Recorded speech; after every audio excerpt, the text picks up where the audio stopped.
So the first thing we wanted to touch on really was this bit about thinking about the language you're using, the bigger framing that you're kind of contextualizing your campaigns within, and the way that you're mapping and understanding your audience. Who do you want to communicate with, and how do you want to communicate with them? So that's what we're going to focus on in this first section. So the first thing that Jenny and I would do if we were creating communication strategy and thinking about, you know, developing a new campaign for a project or an organisation, the first step you do is you identify, map and understand your audience. So that's really important, because you want to get an understanding of who do you want to communicate with, what do you want to communicate to them, and how do you reach them? And that basis, that can be the starting point for also how you develop your language and your framing, and also the kind of tools that you're going to use. So understanding who your audience is a really important starting point. We'll do next slide. Lovely, yeah. So Suzanne, you might recognise this one potentially if you've had some involvement with Tooting. So I used to work in Tooting previously, and this is a picture of the Tooting Foodival. So thinking about kind of that audience, when we were looking at Foodival, who are we trying to encourage here? What are we trying to do? And one of the things, this is just one activity that we did, you know, we really wanted to reach out to everybody in the community and show that growing local food was possible, that using seasonal produce for really tasty recipes is possible. And this is a tactic that we used for a really long time. At the festival, people bring their vegetables or they come and visit, and we take their photo in this wonderful little photo frame that says, "I grew this." And people ask about this and they remember it all the time. They're like, "Oh, have you got those pictures? Have you got that picture of me?" And from that, we also created a map of Tooting so that we could show, you know, where people are growing and show that actually a lot of people are growing local food. We got local chefs involved. So, you know, we really took a very, I guess, quite a soft approach. You know, it's a food festival. It's not that necessarily talking about climate change, and meeting people where they are. So, you know, this was a festival that happened in the street. We had posters up before the festival in all of the supermarkets, in the cafes. We did leaflet drops, as well as having the online presence. As you say, you know, as you've said in your introductions, sometimes you're not sure that the online outreach is happening. And when we ask, you know, the good 500 or 600 people who come to this festival, how did you hear about this? A lot of them actually say to us, "Oh, you know, we saw it on your Facebook page. Oh, we saw it on your Twitter page." And we never knew that those people were even paying attention. So I think it's important to remember sometimes that people are on social media. Sometimes they're what we call lurkers. So they're paying attention, but they're not necessarily actively engaging in that conversation. But when it comes to the actual event, they turn up on the day. Well, that might be. Yeah, thank you. Yeah, so I wanted to, in terms of thinking about how you engage your audience, use the example of what we did for the What Next Summit. So we've been really successful in getting a lot of people coming to this summit from a lot of different places as well. So we've had over 2,000 conference attendees, which has been really, really great. And, you know, obviously we're in a certain context and situation where people can come online, and that makes the conference much more accessible. But the first thing we did was to do a map of the different audiences and groups of people that we wanted to engage. So what you've got here is a slightly messy map that me and the team did a couple of months ago when we were starting to work on the summit, just all getting down on the Jamboard, the different audiences and groups of people that we wanted to engage. And, you know, we weren't able to reach out and engage every single one of those, but it was important to just, you know, to kind of divide and understand who the different groups are, and then take those and think, all right, so how will we communicate with transition group members? All right, lots of them are signed up on our email list and we have communications with them there, or our control shift partners, we already have a relationship there, but then who are the other people we don't have relationships with? So, you know, Black Lives Matter organisations or the youth doing Fridays for the Future stuff. So it was understanding who are our networks, who are the different audiences that we want to engage, and then we can start to think about how we're going to reach them using the different channels that we had. But you can't start to plan your communications plan until you know who it is you're reaching out to and communicating with. So I think if we pop onto the next slide, we're going to get you to do an exercise now of mapping your audience. So I think we could go into breakout groups of 2, couldn't we, Jenny, now, because we're quite a small group. And I want you to choose one person's project. You might maybe even have time to do 5 minutes on each project if there's just 2 of you. But choose one of your projects, and we're going to pop a link that will take you to a Jamboard. And on there, you can do a map like we did in that example I showed you of the team, of what different groups of people, you're all actually talking about your local communities, it sounds. So who are the different groups of people in your local community that you want to reach out to? Just to understand and see all those different groups, you can maybe even start to move them around and see, well, who is it easy to reach, who do we already have relationships with, or what are maybe some of the new groups that we need to develop relationships with. So we'll give you 10 minutes for that, and then we'll come back and do a bit of a share together. All right, so we'll maybe start, Marilyn, with hearing from you. So the campaign or the project? A newsletter, is that of interest, and how we could beef up our newsletter, get it to more people? Is that? I guess it's helpful if it's a specific campaign or project. Okay. Maybe someone else then. Okay. How about something like plastic-free periods, or in the plastic-free campaign? Something, is that too focused or a good one? Could work. Alison, did you have a local example? A couple of things. We've got an orchard. It's been overgrown for years now. We've restored it. We've got a mixed community around it, and low participation from local people. So it's our volunteers who are coming in doing their orchard, but it's in the heart of their community. So we'd love to change that. We've got some antisocial behaviour. Okay, sounds good. That sounds good. Should we work with that? So this is a local orchard. And sorry, remind me where you are again. Northwich. Yeah. Okay, wonderful. Fantastic. So what we're really, let me just post these in here so that you've got it in the chat. What we're looking at is who do we want to reach out to, and who maybe is active now, and who do we want to potentially encourage to come and get involved in this project. So starting to think, you know, which different groups of people do we want to reach? Who is it easy to reach? So Alison, you mentioned there that volunteers who are already active are obviously working already. And what are the new relationships you need to develop? So in a project like this, you know, when we say which different groups of people do you want to reach, you can potentially have a look at when we're thinking about how to reach them, is looking at kind of other partner organizations or places where they might be, to start to get the word out there and reach in and have different activities and communications.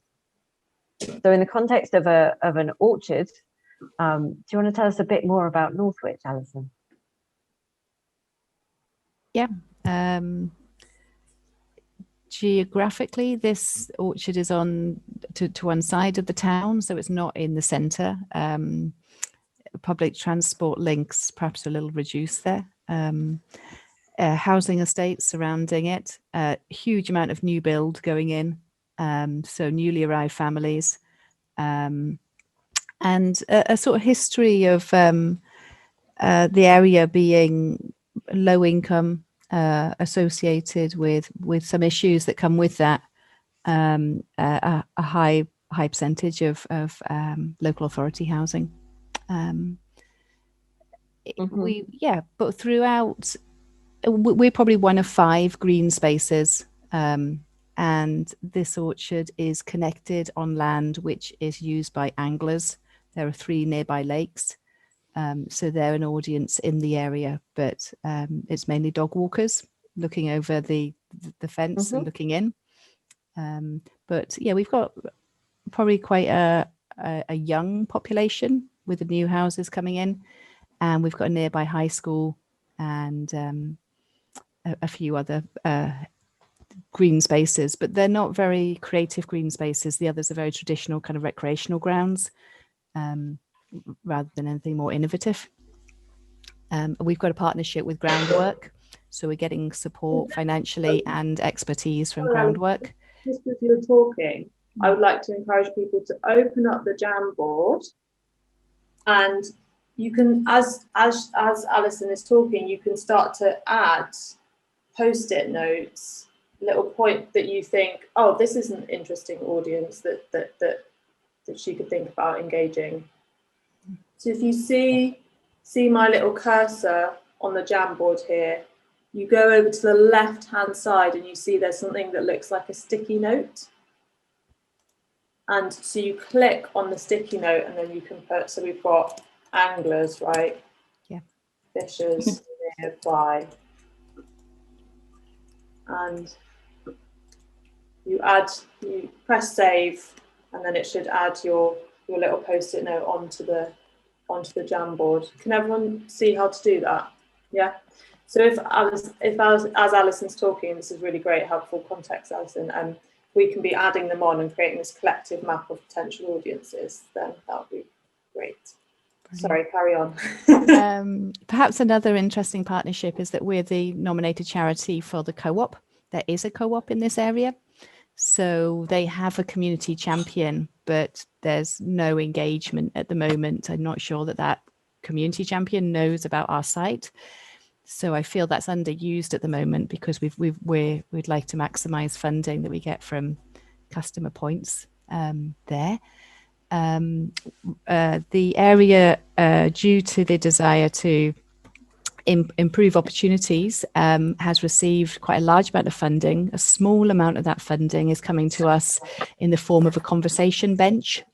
So this is a nice project where there's money to do a workshop day where local people, perhaps a targeted audience of people, either youth or older socially isolated people, possibly men, will build the bench. Then they site it in the orchard in the hope that it will become a place of conversation to create connection. So we're trying to design a bench which might have be shaped in a way that would encourage conversation. Oh, Alison, I have to share some bench designs with you. Oh, please. It's very, very timely. We're just starting out on that one. But there is concern, the conversations on projects like that is that the bench will be burnt. So, I think this is in the back of everyone's minds that this site came about. It was gifted to us due to scramble bikes and antisocial behaviour on the site. So it's now wheelchair inaccessible because they've put a kissing gate which doesn't have a key device on it. So if you've got a pushchair, a pedal bike, or any kind of mobility assistance, there's no way you can get into this area. So that's a hindrance to access. Litter is an ongoing problem, and dog mess. Okay. So I guess just some initial thoughts around that from some of the work that I've done previously. Some of those kind of worries about the site sometimes kind of hinge around ownership. Whose space is it? And it sounds to me like this could be a really great kind of collaborative space if you can involve people on the estates, if you can involve some of the youth groups, some of the the high school and so on. So when you were talking about the benches, I worked on a project previously where we worked with young teenage refugees and to help upskill them, and they helped to build and design a bench which was then sited on a site in the community.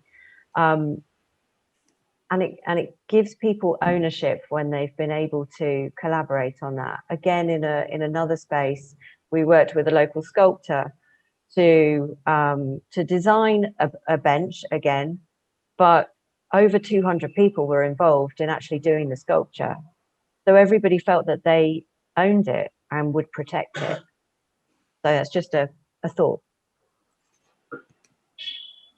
Yeah, I think it's really interesting because it does sound like quite a contested, you know, there's different interests and people that want to use the site for different things. I think even the fact that it was used by young people for something and now it's being changed into something else. And so there's going to be challenges there in engaging young people potentially, unless, as Jenny says, there's a way of creating a shared sense of ownership or potentially things in the space that might feel interesting for them to engage with. So yeah, there is something, yeah, and that the bench is an interesting way in for some people, but I wonder if there's other routes and ways of bringing people in. It has to kind of mean something to them and feel like a space they want to engage with. So I guess there's some important sort of conversations and relationship building that needs to happen within there, maybe with young people, to understand how that space could be something that could benefit them, again, in a different way, perhaps. Could I just ask Alison, how big is the orchard, and is it fenced all the way round? That's a good question. It's about 500 square meters. So Right. It's, I don't know, about 25 by 25 meters, so to speak. And it's got a single entrance point. It's not gated, so it's open all times of day. What is lovely is that we've done a huge amount of work in the last 5 months. It's gone from completely overgrown and inaccessible to being really looking quite good.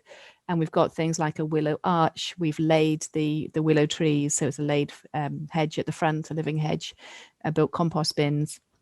So it's looking fantastic, you know. And a funny story, I just think about the young people in particular and how people engage with a freely open space, is that someone commented that they'd passed by the space and they'd seen some young girls, teenage girls, and they were doing TikTok dancing in the orchard. And it's like, we would never think that if someone would want to go there to dance, you know, you might go there, you know, with your dog or, you know, with your grandchildren or something. So, you know, the idea of it being a venue, I think, is another potential thing. And seeing it like a church hall without a roof means that, you know, you could do dance sessions there, or you could, you know, invite, you really think broadly. Like we may think too limited. We might think, oh, we do Tai Chi there or yoga there because it sort of suits being in a field space.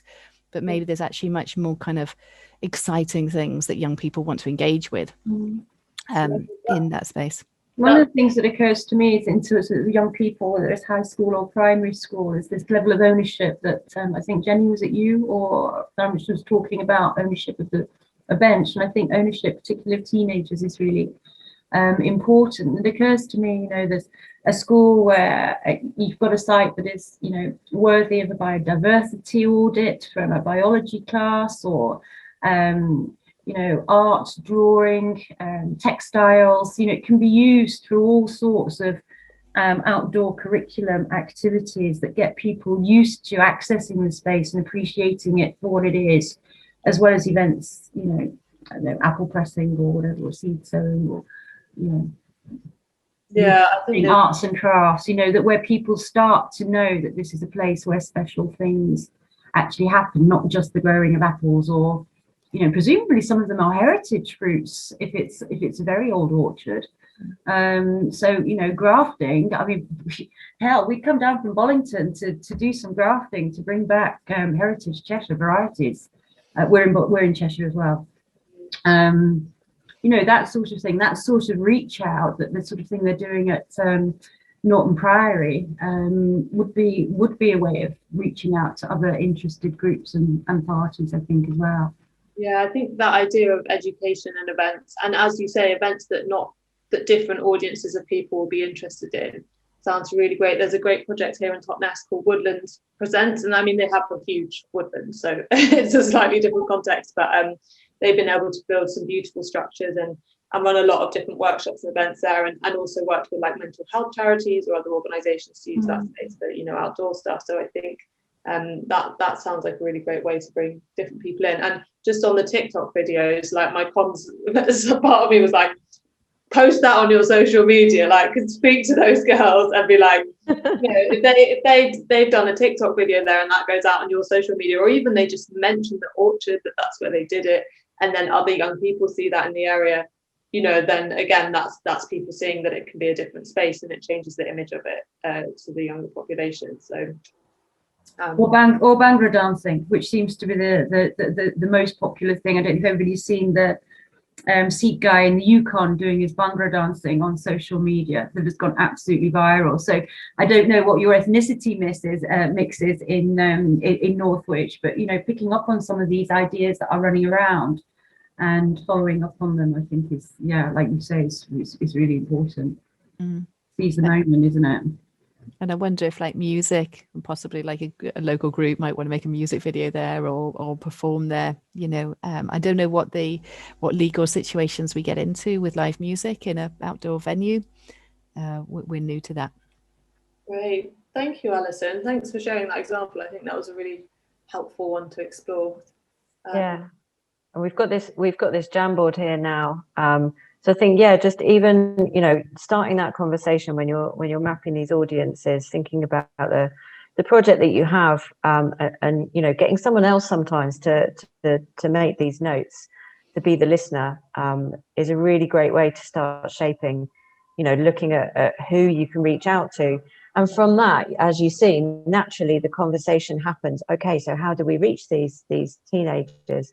How do we reach, you know, this group of people? What if we did that? What if we did that? And all of a sudden you start to pull together that conversation. So I'll just stop sharing this and share back.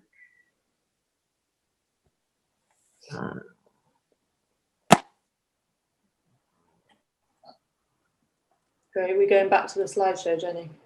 Yeah, just quickly. Okay.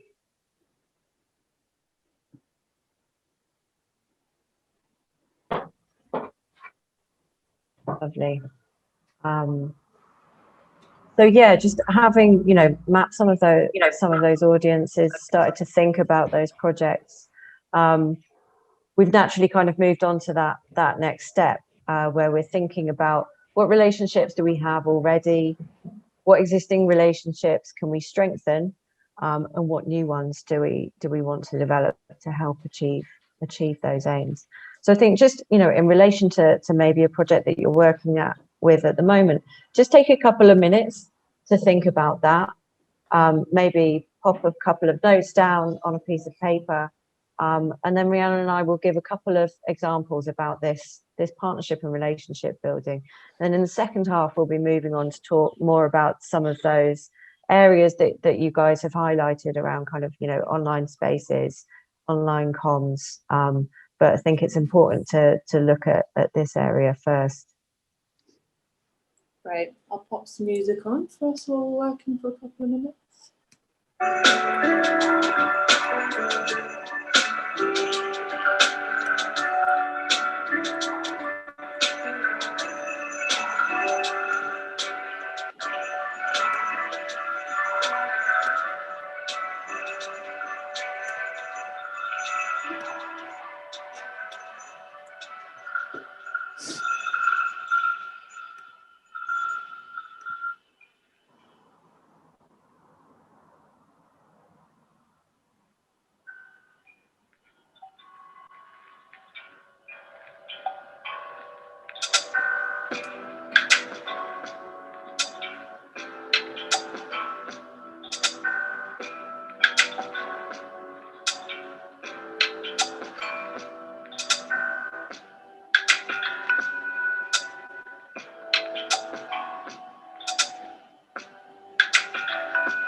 Get your bearing, know your time. Don't you worry, weather's fine. All the world knows what I'm saying. All the world knows what I'm saying. The world knows it's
Okay, we'll just give you one more minute to finish some of those thoughts.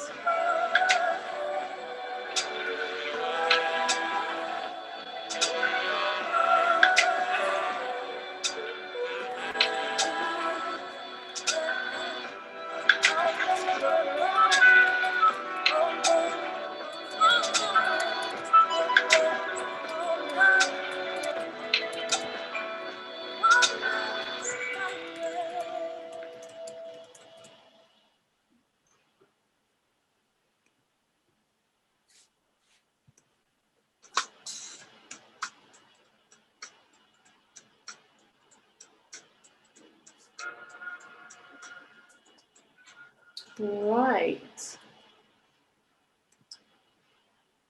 Okay, hopefully that was helpful.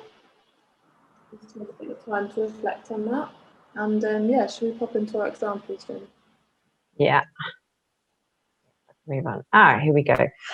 So yeah, another example here in tutoring. So thinking about mapping and which groups and audiences that you want to work with to strengthen those links across community groups. A few years ago, we did this event and developed this initiative called Looking Out for Tooting. And this picture here on the left is a picture of the very famous Victorian lights that are at the crossroads in the centre of Tooting. And as a group, what we did was we really wanted to be able to strengthen links across community groups. We knew that loads of people were trying to look out for Tooting and look after Tooting. So we wanted to get them all together, but one, we didn't know who they were, and two, we didn't know how the hell we were going to do that. So we started with this mapping exercise that we've all just done in this session.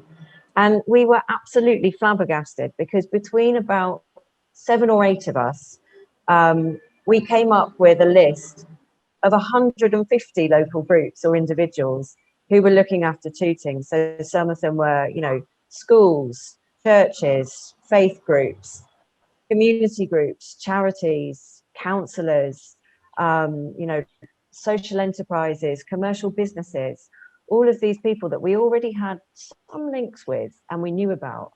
And that's before we even looked at the people that we didn't know about yet.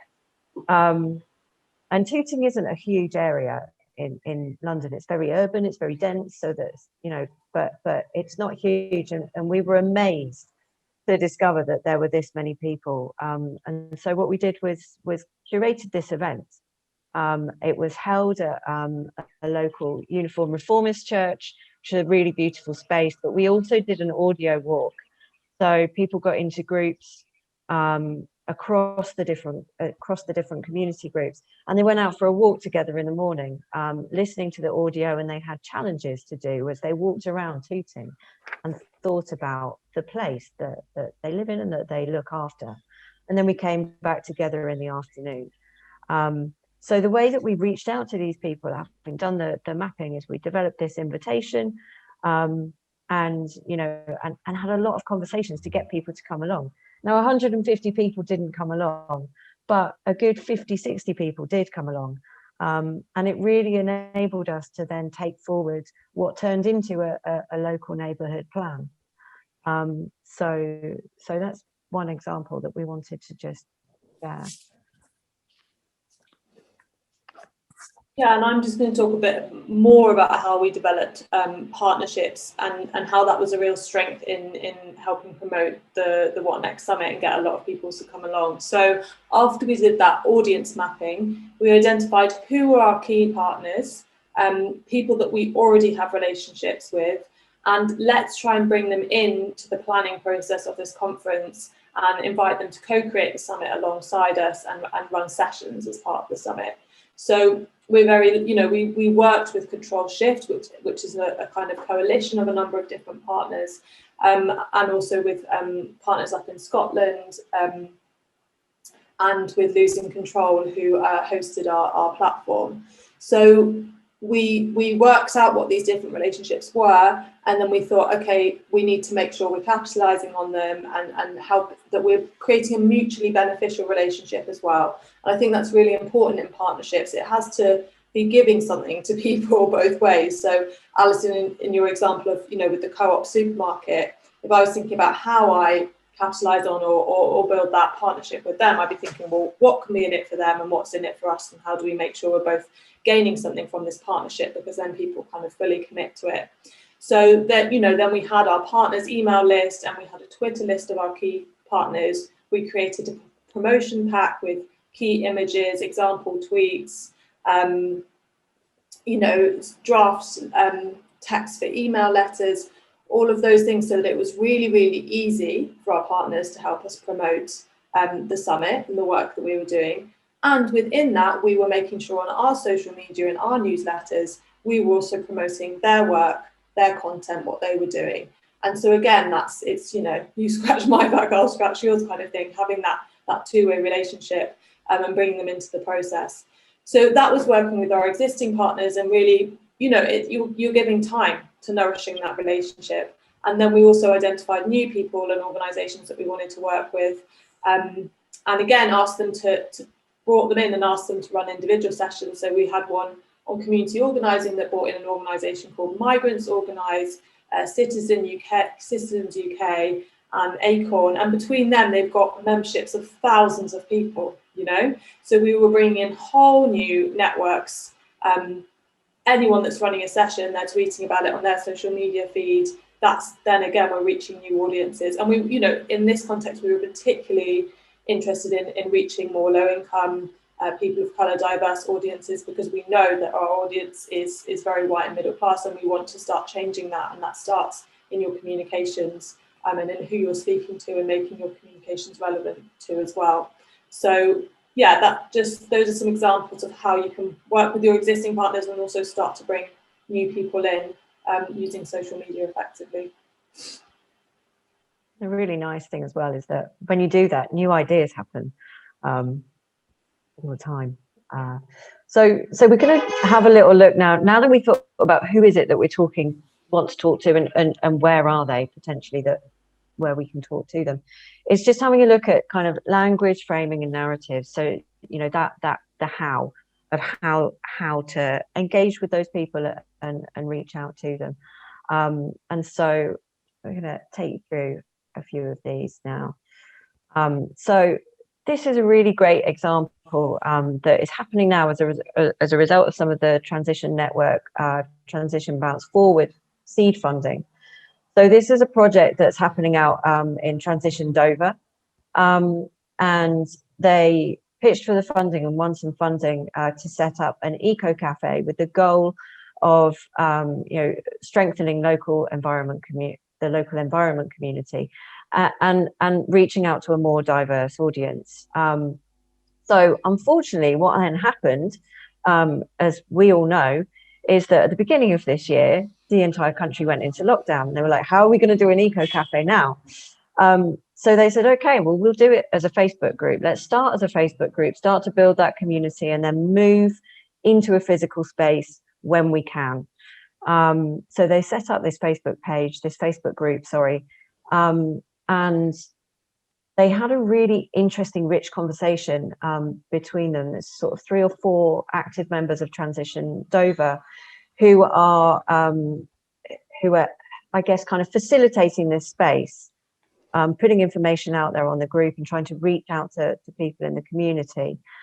And the positioning is really, how to save the planet and save money. And there are some of the facilitators are quite political and are very hardcore environmental. And the conversation has happened within that group that this audience is not going to respond to that very political message. So they've given each other some guidelines. They've helped each other to figure out how to reach out to what they're calling eco beginners, and starting to develop that conversation. And Facebook groups are great for this. They sometimes take a little while, but they're a really good way to start to build an active community and kind of a safe space, especially if it's a private group, for people to start to talk about their ideas, to start to share knowledge.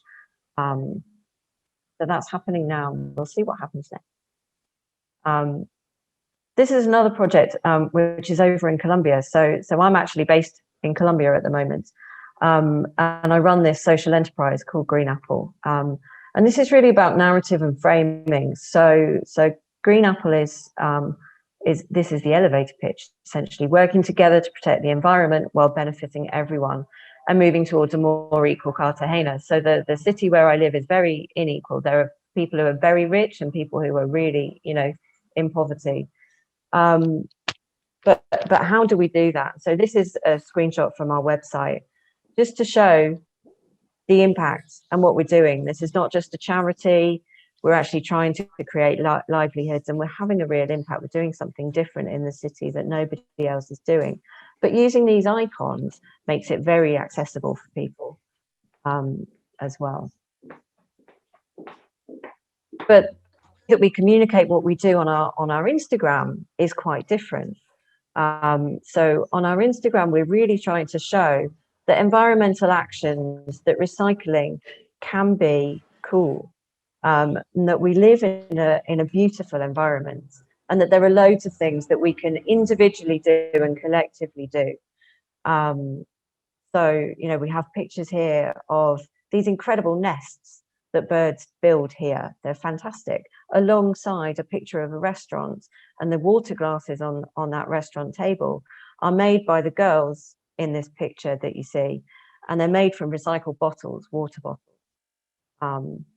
So the Instagram messaging is very different. It's very visual, and far less kind of, about the impact. It's showing the impact in a different way. We've also done some video interviews with some of the people that we work with, some of the people who are part of the foundation. This is Yoises, their amazing smile. And these really, when you're going back to potentially funders or sponsors or new partners, having quotes like this really shows the impact that you're having. These interviews were done 3 months into the project, the collaboration with these women.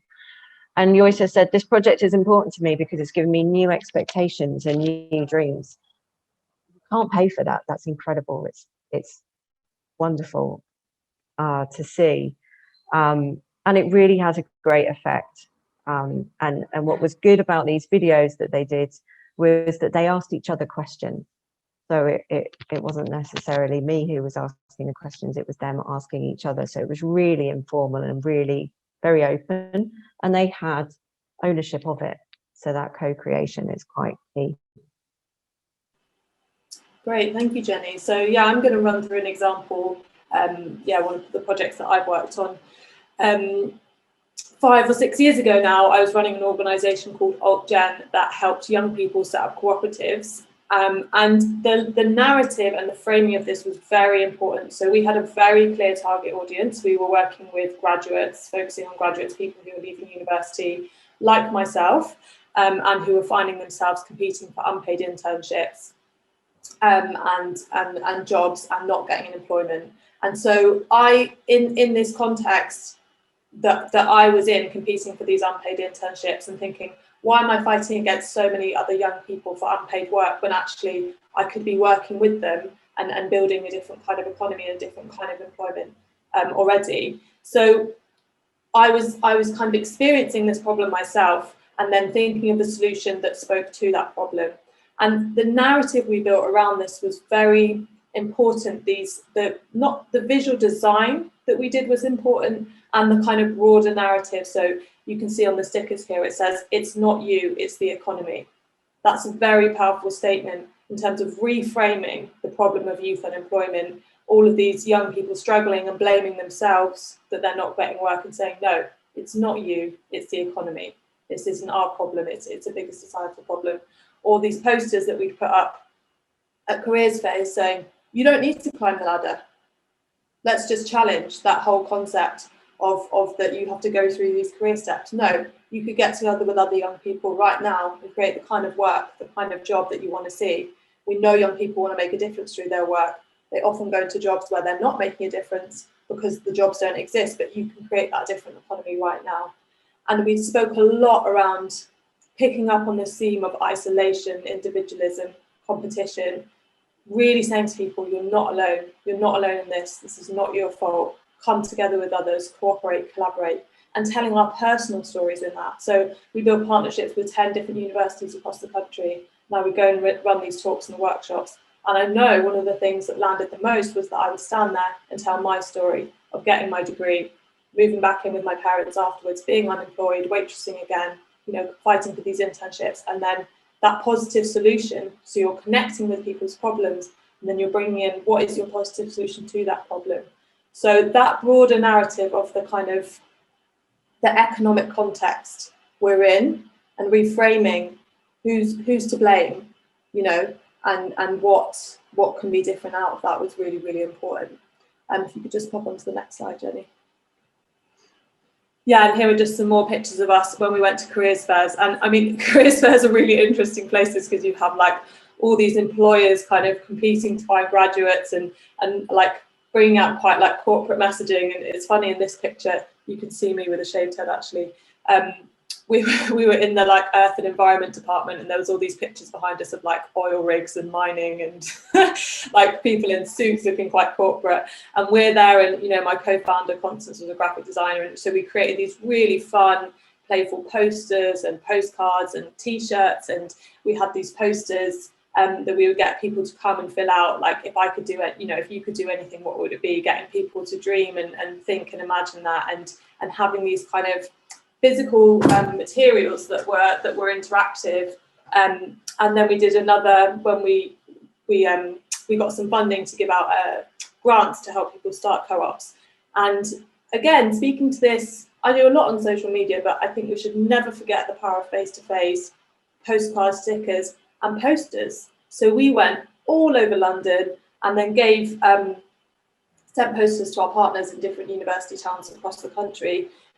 These posters, you know, hey, don't work alone, start a co-op, again with these really clear visuals, and putting them up in universities and places. So there was a very strong different message that we were trying to communicate there, but using very kind of playful and interactive tools and mediums.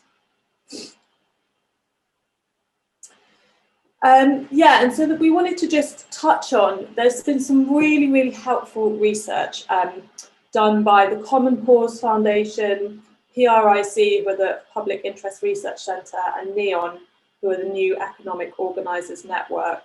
And they've done a lot of interesting research on how you frame, you know, your communications, and how it's really important to make sure you're kind of connecting with people's values. So they've mapped, they say there's 10 different core values that people have, and they're split between intrinsic values and extrinsic values. So intrinsic values are things like benevolence, care for the community, you know, sense of universalism, and kind of, they're the sort of, I guess we'd call the good values, is kind of coming from a good place, intrinsic motivation.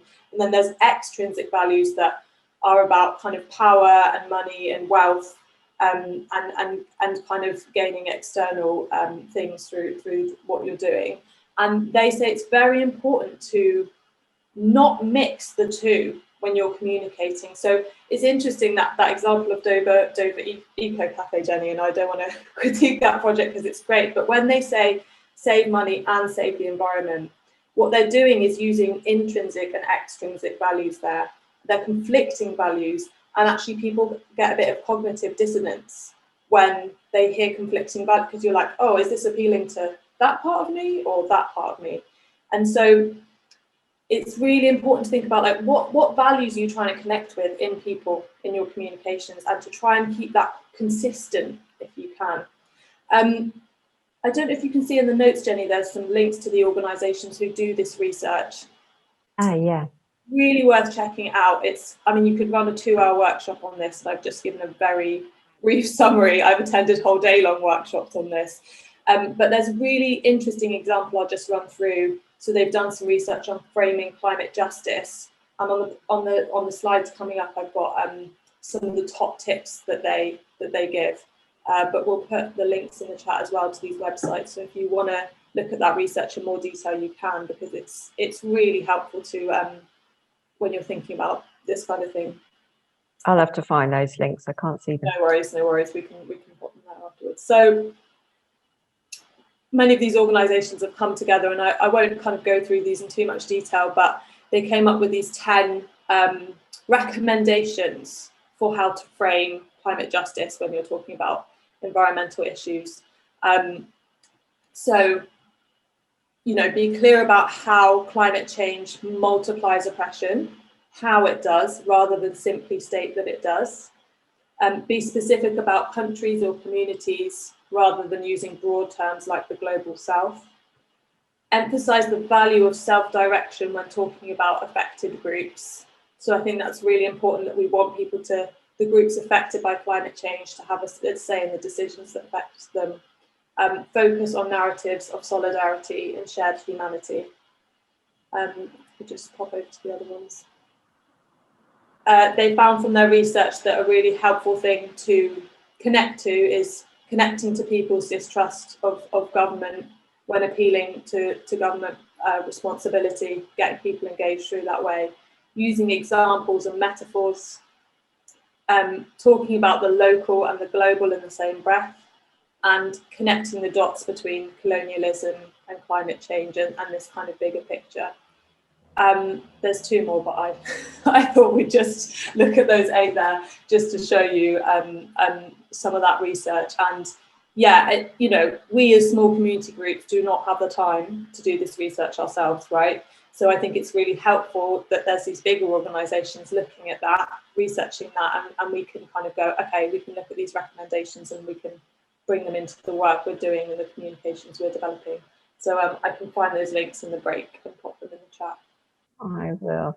So what we're going to do now, again, you know, I think we're really lucky because we're in a small group here. We're going to move on to kind of talking about platforms and tools, you know, and looking at online media and social media. And then I think, you know, because we're at kind of, you know, 20 past, 25 past, we've got the opportunity to really kind of have a bit of a conversation as well. So if there are specific things that you want to ask us, we'll be able to kind of, you know, have a good portion of time to be able to look at that as well. So yeah, I think we've talked, you know, a lot in this first session about audiences, about narratives, about framing. And now it's really looking at, okay, so then how do you get that message out there? And so, as I say, never underestimate the power of a good sign. This sign on the left, I used to work in Camden, and I absolutely loved this piece of graffiti, "Get rich or try sharing." It stays with me all the time. So the power of a good sign. On the right, global climate protest. This girl here, of course, you will all know and recognise, and you would have seen yesterday, potentially, the No Empty Promises that was rolling around social media, which has all started because of Fridays for the Future. So they never underestimate the power of a good sign and getting out on the ground in your local area, because potentially you can network globally just from that action. Yeah, and so linking into this idea of kind of creative, playful protest, there's this amazing organisation called the Craftivist Collective.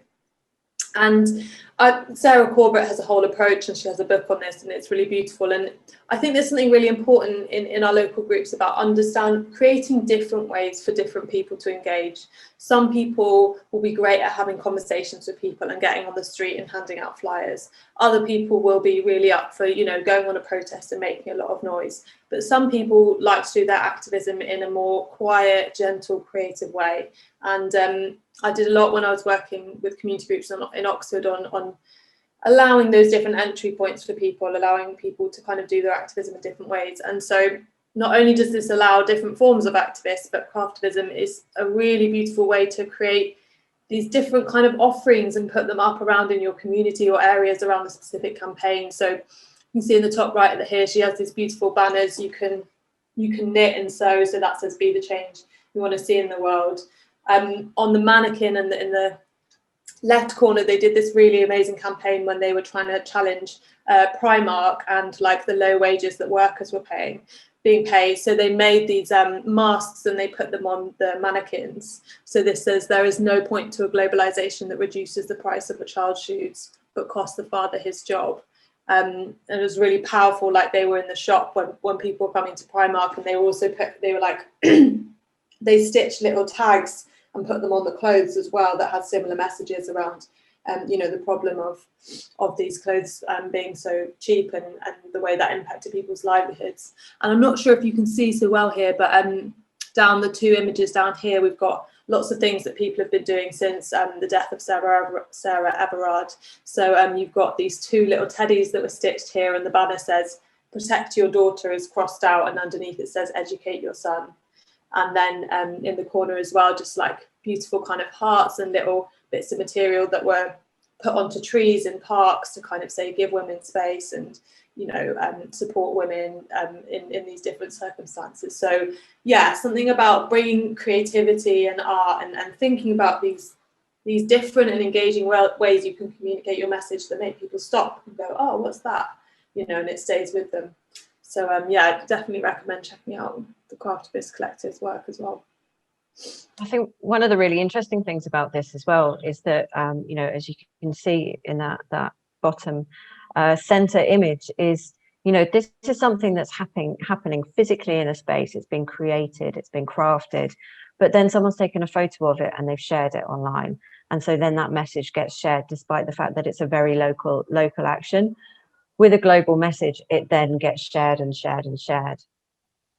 Yeah, and actually, sorry, Jenny, there's been this great campaign on Instagram recently. It started off being called Catcalls of London, and now it's like international. And they just did something so simple. They took chalk and they put, hashtag not all men but most men, or hashtag keep women safe, or I've had this man shout this at me, etc., whatever. And they were just putting chalk on the pavements and then putting these pictures on Instagram. And then, it's just like gone wild. This was before what happened last week, but it's just grown massively since then. Again, that's that really nice connection between the local and the global. And now there's a whole movement of people online being inspired by that and doing that in the place where they are. So that's a really nice thing to kind of work with there. So yeah, again, kind of, capturing onto that craftivist angle. This is a project that was happening in Tooting, so Tooting is full of lots of different people from different countries. And so we worked on this thing called welcoming signs. And, individuals were able to write their messages in whichever language they chose. So you can see there's quite a lot of English here, but there was also, we had, you can see just behind the guy's arm, this wonderful script, which is Triunia from Eritrea, so that it's all about kind of meeting people where they are. If English is not a first language, why not use another language? And then these benches and signs got moved into a big celebration that happened in the street. And then over here to add before we go on to this, Jenny, about that really important thing about jargon versus plain English. So I think we do it a lot, and I started doing this when I started out campaigning around social justice, making these flyers that had loads of text and loads of information in, because there's so many things that you want to communicate and you want to get it all across, but actually learning as much again and again, and doing this always in my communications work. How can I communicate this as simply as possible, using as few words as possible? What are the key words and messages I need to use here? Having them big, having them easy to see. If you've got a flyer, just really continuously asking yourself that question. Big paragraphs of text. I know there's so much information we want to get across, but that's not what brings people in initially, and you can put that information somewhere else. So yeah, that real thing of plain English, keep it simple. And I think, that bench shows this, but that's a really important point there. I'm quite a visual person. I used to work for a photography agency, so you'll see quite a few visual representations. But this woman on the right is a woman I know called Joanna. She's based out here in Colombia. She's a social justice lawyer, and she's been working on her new website with her colleagues. And I was reviewing it this week with her, and I was super impressed with this icon that's over on the left.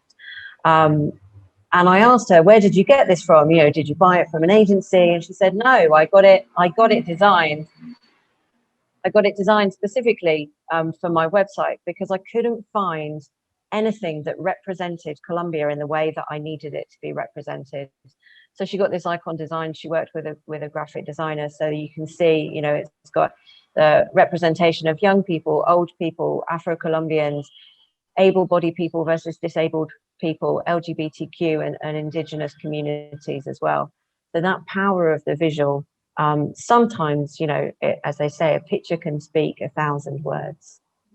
And I think just within that, adding to the diversity element in communication, that's something we in Transition Network have been really committed to during the What Next Summit and taking this really seriously. And what I've been, you know, learning and reflecting in my process of how I communicate and how I'm an ally, you know, in anti-racist work is every time I create an image now, a video, we see, you know, the graphic recordings that Fanny has done. I'm always looking at it. I'm thinking, okay, who are we communicating with here? Who are we showing is in the room? Who are we making this relevant to? It could be as simple as in our animation video initially, all the faces were white, you know, and no one did that on purpose. It was just like, okay, we're white, we'll put white faces in. But then it was saying, okay, no, there's many different people who want to engage and many different people that live in this country, people of colour, that we want to feel part of this communications. So I think always just checking and asking that question, who am I including here and who am I excluding?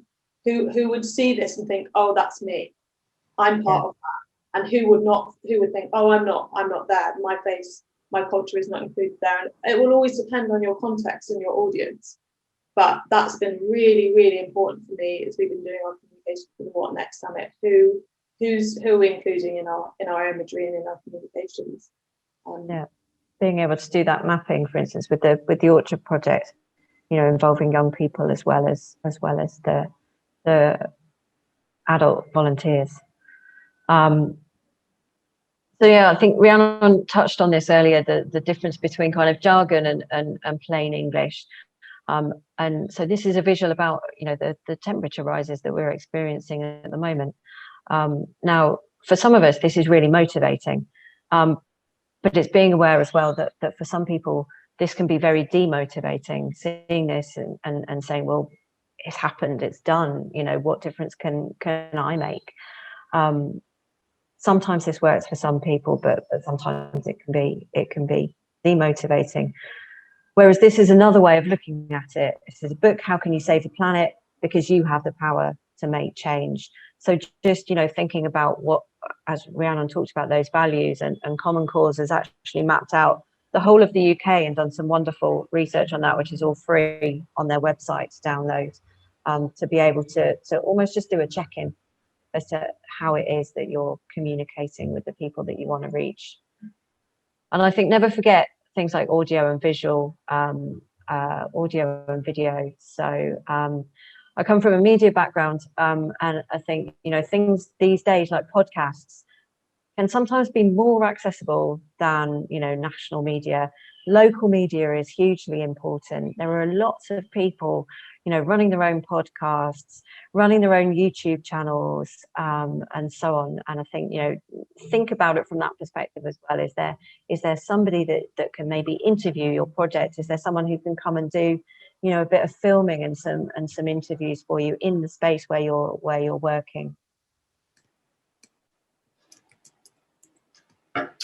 Great. And yeah, I think also using videos is a really, really important part of communications where you can. And there's this great organisation, I'm just going to pop the links in the chat, called Video Revs. And they're focused on helping support organisations, community groups to create viral videos to make change. So they've got a lot of resources on their website for creating effective videos. And, you know, these can be videos they work with Greenpeace and Labour that are kind of where they have a high budget to produce them. But also they do a lot of work supporting community groups and networks to create home videos. So they've got a video there saying, you know, 5 tips for, that's not these 5 tips here, but 5 tips for, you know, creating an effective home video.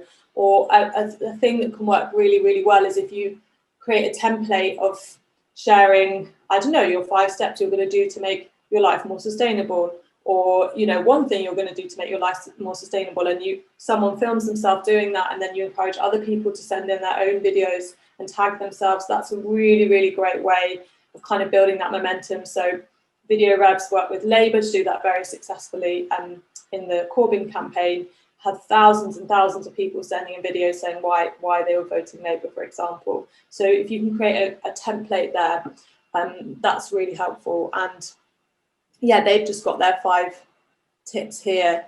Hook, make sure you've got a hook that draws people in. The content has to remain interesting throughout. Generally, I would recommend making quite short videos. I'd never, depending on what it is, would never make a video more than a minute or 2 long. Always put something about sharing at the end of the video, sharing it on, and asking other people to make their own videos there as well. So there's lots of resources on that website in terms of creating effective videos that will bring people in, and videos that always prioritize this content on social media or platforms. And I think another thing to consider on the video front is that lots of people view videos on their social media feeds without sound. So you want to think about having subtitles or visual representations of what you're talking about, because people will often scroll through them. Yeah. Just another resource kit here as well. This was shared by one of the tech guys on the team, called Beautiful Trouble. And there are loads of different tactics here, and stories about how people have communicated their message in a very global way and in a very local way. So another really great resource, which I will share in the chat in a minute. And then I guess, think about the spaces that you're in, and think about how that can then transfer onto social media. This is a community garden over in Tooting.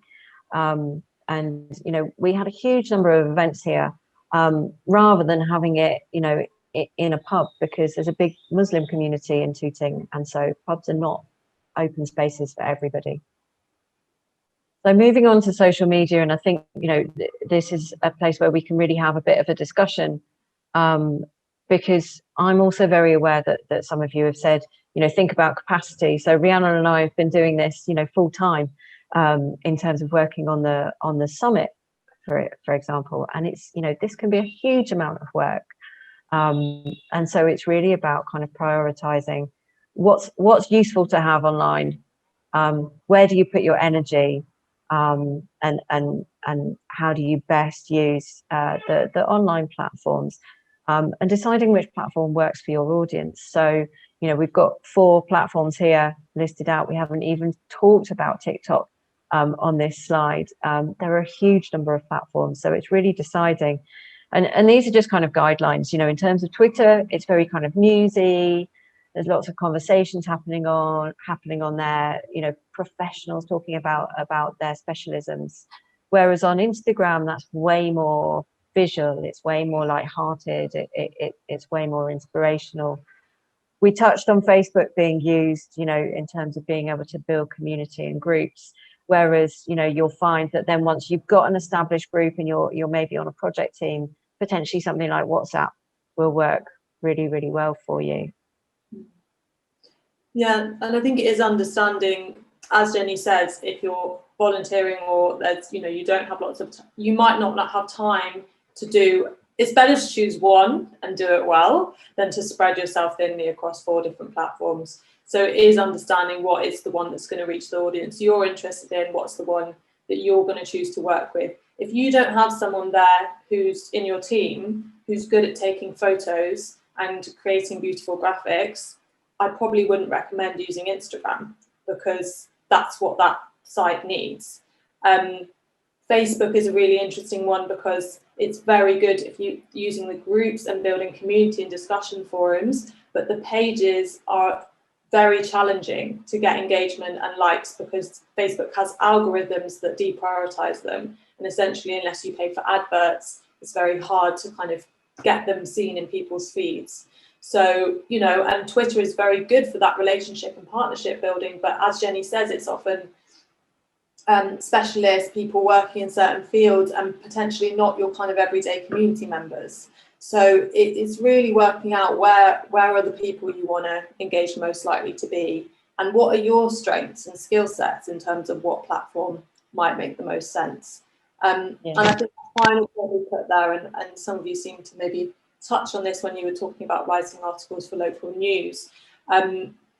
It's really important to agree collectively the sort of tone and personality as your social media presence, because you might have a number of people, using the platforms, and it sort of needs to come across with a common message and way of being. So, for the transition bounce forward, we've said we want to be inspiring and we want to be positive in the way that we communicate. We're not afraid to get involved in political conversations and to talk about social justice and issues that matter, but we're not going to comment on party political things. So we had a long discussion before we started using the channels as a team, but what is our collective personality here? How do we want to come across in the language that we're using? And I think that's really helpful to have that collective agreement. And what are your yeses and nos, or what are your boundaries? Because it can be challenging, and I'll often check in with some members of the team if I think, is this okay? We're funded by the lottery, we have to consider certain things as well. So I think that conversation is really important there. Yeah. So just responding to a question in the chat from Suzanne about Facebook deprioritizing. So it's actually on pages. So when you're posting on a page, so for instance, for Transition Bounce Forward, we have a Facebook page, and we've been lucky before the summit to have a little bit of money that we could put into advertising, and so we could see from the statistics that when you're just posting onto that page, maybe we'll reach 150 people naturally, organically, even though we have 500 people following that page. As soon as we put some money behind it, we're reaching 2,000 people. So it's on Facebook pages that they really, don't necessarily show it to everybody who is following that page. Whereas in a group, you've signed up to be a part of that group, and so that means that you're more actively involved and you will be more likely to be shown those updates, which is why we've kind of said, Facebook groups can be really powerful things. Great. So shall we? Well, we've got some top tips that we can share, and then we'll leave 10 minutes for Q&A at the end, and just to have a discussion and share advice as well. So these are our top tips for using, on social media across all platforms, and there's specific ones we can share about each one. But so hashtags, finding the popular hashtags and using them. This is more relevant on Twitter and Instagram, but that makes you part of relevant conversations. Find the conversations that are happening that are linked to your topic and be part of them. Have yourself, this is maybe more on Twitter, have yourself with someone that is talking and making comments on this point, and you want to find where are the people having a conversation about this issue I'm working on, and making sure that you're being part of that. And again, this kind of relational aspect is super important on social media. So following people, following partners, and whether it's on Facebook or any of the platforms, follow people you want to work with, tag them in posts, share their stuff, and hopefully they'll start doing that for you. So it's kind of this bi-relational, promotion of each other that can be really helpful. Be responsive and be conversational. So don't just talk about you, don't just promote. Asking questions is really helpful. Anything that gets people to engage, leave comments. That always pushes a post up in priority, the more people that have engaged with it and spoken on it. So asking questions, being quite open, and trying to get, encourage that engagement.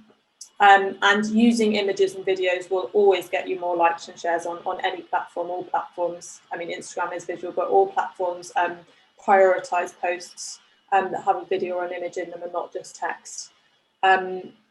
So that's just some general top tips, but I think in questions we could go into more specifics about different platforms if that's helpful. And on a very practical kind of local level as well, what I've found really useful is there are often kind of communities online like Nextdoor, Free Cycle, things like that, Nextdoor, I found, can be very, very powerful. If there's a Nextdoor on your in your area, you know, those people are super active and they are actively engaged in their local area. So if you're running an event or you're doing something, being able to publicize it through that, you know, I've found has been super useful. Also, sometimes there are what we would like to call hyper local press. So it might be a local paper, but it might be, you know, a local website specifically for your area, for your town, your village, and being able to make a connection with them. And if they're then following you on social, then they will start to amplify your message naturally. They'll start, you know, sharing something that you're doing. You just tap them up every so often, send them a message and say, hey Dave, can you help me get this word out there? And they start being your ally and getting the news out there. And I found that super valuable for reaching out to new audiences in a very local way. There's one other tool that I just thought of that's not on here, but I'd like to share. We've been using it in the What Next Summit and it's been super helpful. There's an online tool called Canva, and it's free. At a certain point you have to pay, and it's really great for helping create good images and graphic design. So you will often need an initial bit of work done by a graphic designer or someone to create some of the basics. Jenny's just showing it here.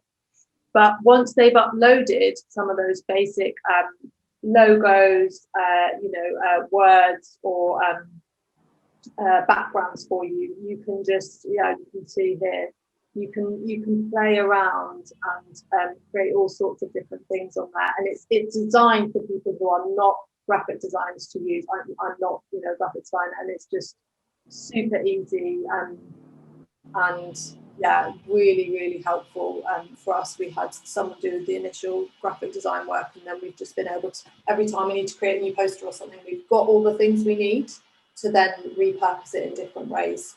So yeah, really recommend that if you're looking at that area. Should we move out of share screen and into conversation, Jenny? Do you think that, and questions? And yeah. So yeah, we've got 10 minutes or so, so please feel free to, any questions, specific questions you have, or any thoughts or advice you want to share for others. We'd love to hear from you a bit. Maybe just pop up your hand if you've got. Yeah, Suzanne? What do you think about to get a campaign going? You say, well, it's not you. Everybody seems to think that it's a template, and then people just write something, and then it's all just retweets and likes and stuff. How powerful is that to engage more people outside of your bubble and reach outside of your little network? Because it seems to me that some of the things, say in a WhatsApp working group, we move to do a campaign or to move on to Twitter, and we're still talking to the same people, but on a different platform. And I find it so hard to say, okay, how do I make a conversation happen without, when people are so time short? It's tricky. I think that's such an important question, and it can feel really frustrating when you're like, oh, we're always talking to the same people. It's the same people liking or sharing. And I think that is actually where some kind of relationship building and partnership building with different organizations is really helpful. So if you come to them at that moment where you're just doing the campaign, if it's not relevant to them, they're not likely to engage with it. But I think that goes back to that audience mapping and saying, all right, well, who are we engaging now, and who aren't we engaging that we want to engage? And if it's like who is talking to those people that we want to engage? So is it the local faith group, or is it this certain, I don't know, in Hackney we have the Afro-Caribbean Society, or who is engaging with these different groups of people that we want to connect with, and building that relationship there and having that conversation and trying to find some common ground. And sometimes that can happen face to face, and sometimes that can happen on social media through conversations. You can direct message people and say, oh, we really love what you're doing there, like, would you be interested in sharing some of our stuff? It might be interesting to your followers, or but I mean, in my experience, building the relationship before you make that ask is more successful. But yeah, I think you basically have to take a few steps back if you want to reach a wider range of people. And I guess the other thing, this is Twitter I'm thinking about more specifically, but is that part of like joining bigger conversations, and then people see you as someone in that conversation, they go, oh, they're interesting, I'll follow them, and then you might be reaching a wider group there. But I think you have to be quite proactive. If you just kind of keep sharing and tweeting to the same people you've always had following you, then it won't change without that kind of active action, I think. Jenny, I don't know if you want to. I think, yeah, always have the question in mind. Put yourself in that person's shoes, that person that maybe isn't engaging but that you want to speak with. Put yourself in their shoes and say, okay, what's in it for me? And then look at what you're saying and say, is there something in there for them there? And if there isn't, speak to them, have the conversation if you can, and then see if that changes the message that you're putting out there, or changes the idea, or changes the place where you're speaking with them. Don't be afraid to change halfway through. We never start off with a perfect campaign. I think the other thing you can do is also, spend a bit of time up front doing some research. And one of the, not so much now, but I've just remembered something I used to run a forest school, which was quite successful. And it just occurred to me that I was given this advice, and maybe we can do it. And so I share it now, was actually just spend a little bit of time. The people that are engaging on Twitter, for instance, Instagram, who are their contacts? What hashtags are they using that are most pertinent? And sort of buying into those to build up organically in a way on the periphery without invading people that you don't know necessarily. There's an organic build up as well sometimes where you simply get noticed, if you like, by people outside of your area who start then making inroads into you. And I think that can be quite useful, because I think all of us are, for our little groups, we want to be known, we want our work to be shared, we want more people involved for whatever reason, whether it is for our local air quality, or whether it's for our local food, or whether it's for whatever the campaign is, but for general improvement and well-being and improved environments. Sometimes we're very hesitant. I think partly it's because we're English or British, and I'm looking at the group here. We're not very good at in your face, banging it forward, belting our drum out on, like other people do. And actually we need to do that. And more now than ever, I think we need to say, this is us, this is what we do. These are the benefits of our actions. Come and join us. And yeah, I mean, I'm guessing the number of women around here were possibly brought up as nice girls. And there's kind of a behavior step that comes with that we have to get rid of. Yeah, so it's a really good point. And I think something that Joe from Transition Crystal Palace has been really clear about in the work that they've been doing over the last 10 years or so, is that they've kind of looked at scale. So what am I doing locally, but then what can that link into at a city scale, at a national scale, and so on. Finding some of those platforms, and like Rob Hopkins has said during this summit, people really like sharing their stories and being able to being able to reach out to that bigger platform and then tell your story on that bigger platform, then sometimes has an effect. So in the Crystal Palace case, it means that people on London climate boards are getting in touch with a transition group. Councillors are getting in touch with that transition group and saying, we don't understand this properly, but we need to understand this. And so then you're given a platform. Was there a question there from Marilyn? Yeah. Sort of question, but also a comment or a suggestion, that you can use Facebook quite effectively for introducing one group to another, and making those sorts of networks, or finding groups that have one main aim, like say air quality. Someone just mentioned air quality, Mums for Lungs. That is a group that might also be interested in other transition-y environmental campaigns. I mean, not necessarily, but possibly. And that, I think that's quite a useful thing to do, but time consuming. You know, you have to be open to them, you have to be looking for them perhaps, or they have to know, you know, that you're there. But I think that's quite effective. There was something else I was going to, I'll come back when I think of the other thing. Sure. Go on, Alison. Look like you want to add Yeah, something. go on. Go I ahead. was just going to say I feel inspired because I kind of think that the publicity, increasing our publicity strategy and reaching new audiences will actually grow our capacity in a really positive way. So if we've got like the Orchard, and I go and talk to the high school and say, high school, what do you need? What do you want? We've got this space. How can you use it? Then they will be bringing the ideas and the energy to make that happen. It won't necessarily be like an onerous weight upon our group. It will strengthen us rather than stretch us. Absolutely.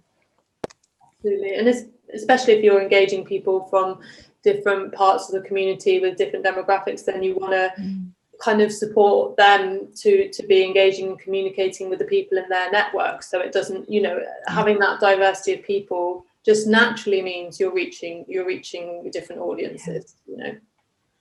Suzanne? I think one of the elements of maybe starting that happen is to be responsive to whatever happens on your channel and to be a human. And that comes back to having open questions and maybe putting an open question on your sign. There are lots of little groups, and what happens is sometimes it springs up another group which is maybe has more energy, but maybe takes away and splinters it all down. Because the negative part of not being responsive and chatty is, say, for example, the WhatsApp, the XR Twitter. It sort of looks a bit corporate because it doesn't start to have a conversation, and you can have training with them and they can say, well, don't follow Trump because he'll never reply to you, or something like that. Or you don't follow these big guys because you're not going to get a conversation going, when actually you're doing it yourself by not responding and opening yourself up. And then you have to sort of like not have this conversation about whether we should be doing it or not. And is this politics? Yeah, absolutely. I think that conversational element is super important, and staying open and not getting too defensive, I guess. And yeah, I think that's also that thing about promoting other people's stuff and being this like relationship builder through your social media, and not just being this like just broadcasting your message, because it becomes one way, not two way, and then I think you get less engagement anyway. Yeah, Marilyn. I was just going to say, going back to somebody being slightly negative about being nice, I think there's a lot to be said for being nice and polite and welcoming in your social media. I belong to one or two groups that are really quite fractious, and I find it a bit off-putting. I think if I say the wrong thing, they're going to come down on me. And I also am a bit reluctant to share those groups with other people because they don't look like they don't look entirely united or purposeful. They're too busy arguing amongst themselves.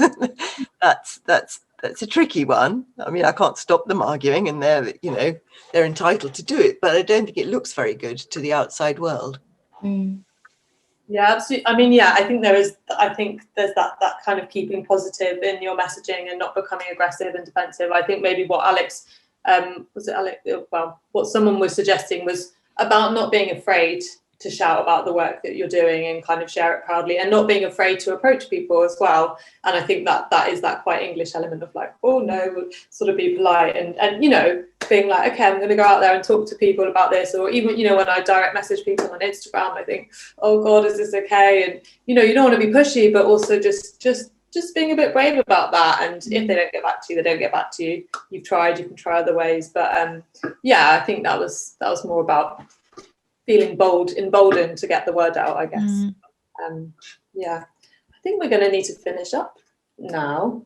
Thank you so much, everyone, for joining us this morning, and yeah, we really hope that it was useful. Does everyone feel they've kind of learned something from the session? I hope. Yeah, and I for one absolutely love this format of small groups. You know, whether it was the 7 of us, including 2 of you as facilitators and leaders, I think we've been very fortunate in that respect. So thank you. But I think, yeah, going forward, not just the summit, but opportunities to have very focused small groups. I know it's time intensive for transition people, but I guess within our networks, we have people who can do these and give up some time for specialist areas, but I've really enjoyed it and I've taken a lot from it. Thank you very much.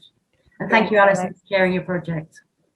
Thank you so much for the feedback. I think this morning's session has given us so much energy. It's positive, it's practical, it's doable, and it's empowering. So I've really appreciated it.